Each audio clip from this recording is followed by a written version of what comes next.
We thought getting our meat chickens would be simple, but the very first night proved us wrong. After 4 batches, this was the first time anything like this had ever happened to us. We got the trailer loaded, and while Hoffman headed one way for feed, I had another errand that happened to fall on the same day. Typical homestead life, really. Weeks of nothing on the schedule, and then suddenly everything lands at once.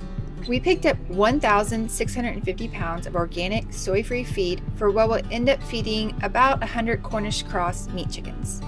We actually ordered 142, 12 of which were sold to another family who wanted to raise their own. I also grabbed a few extra because I expect a little loss along the way.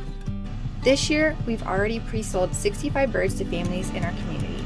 That's always been a goal of mine, to bring healthier food to people around us. Hoffman did a quick final mow around the perimeter where the chickens will run on pasture, which we will end up moving them once a day, and in the final week or two, we'll move them twice a day.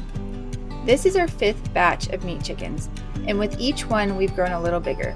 It's also our 5th attempt at finding a brooder setup we actually like. We tried something new in the spring with our laying hens, and we ended up really liking it, so we wanted to do that same thing with the meat chickens. We just need to build more pens since there's so many more chicks. We're a frugal bunch, and that's one thing I love about homesteading. Most of what we used for these brooders was already on hand. 1/4-inch hardware cloth is ideal so birds don't slip out, but we didn't have enough, so we improvised. We zip-tied some paper bags or those sandbags, piled the shavings really high, and it worked great. And it's just long enough to keep them until they're ready for pasture.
Another thing that we do is we only want the large waters. They work really well with the big chickens because they go through a lot of water quickly.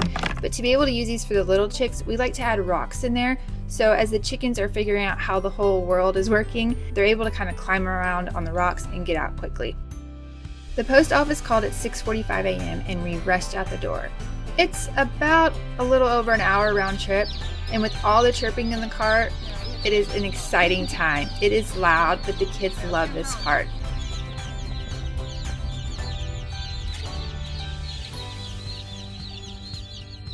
Everyone helps unload the chicks and get them into the brooders quickly. Oh, I can take off my earphones. They're really loud. Figure out how many are in each box.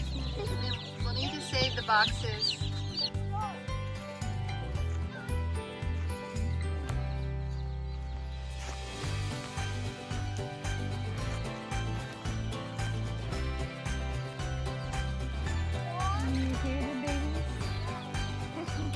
She likes it.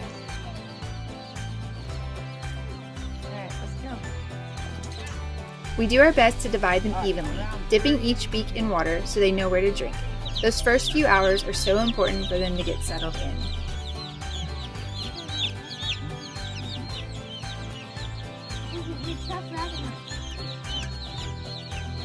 Alright, are y'all moving, boys, over there? Okay, it's fine. We can't do anything. If we can't do anything, just wait till the end. I'll let you do the last Just let's get these ones in.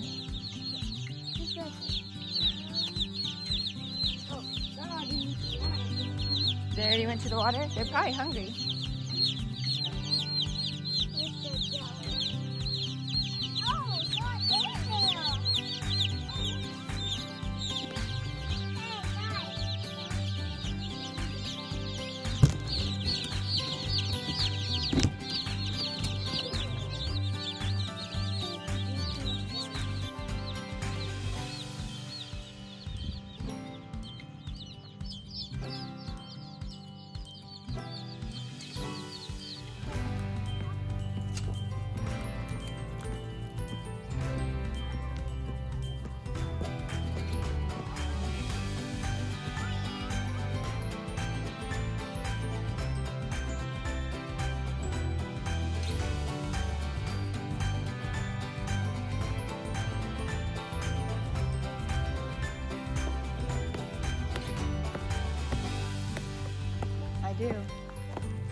Right.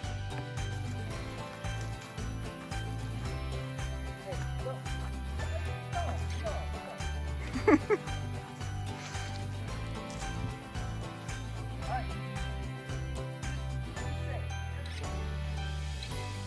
But of course, life on the homestead never goes exactly as planned. Late one night, Kason was outside and heard what he described as a screaming chirp. He ran over and found a rat snake trying to eat one of our chicks. Thankfully, it only had a foot in its mouth, and we got there in time. An eventful night, to say the least.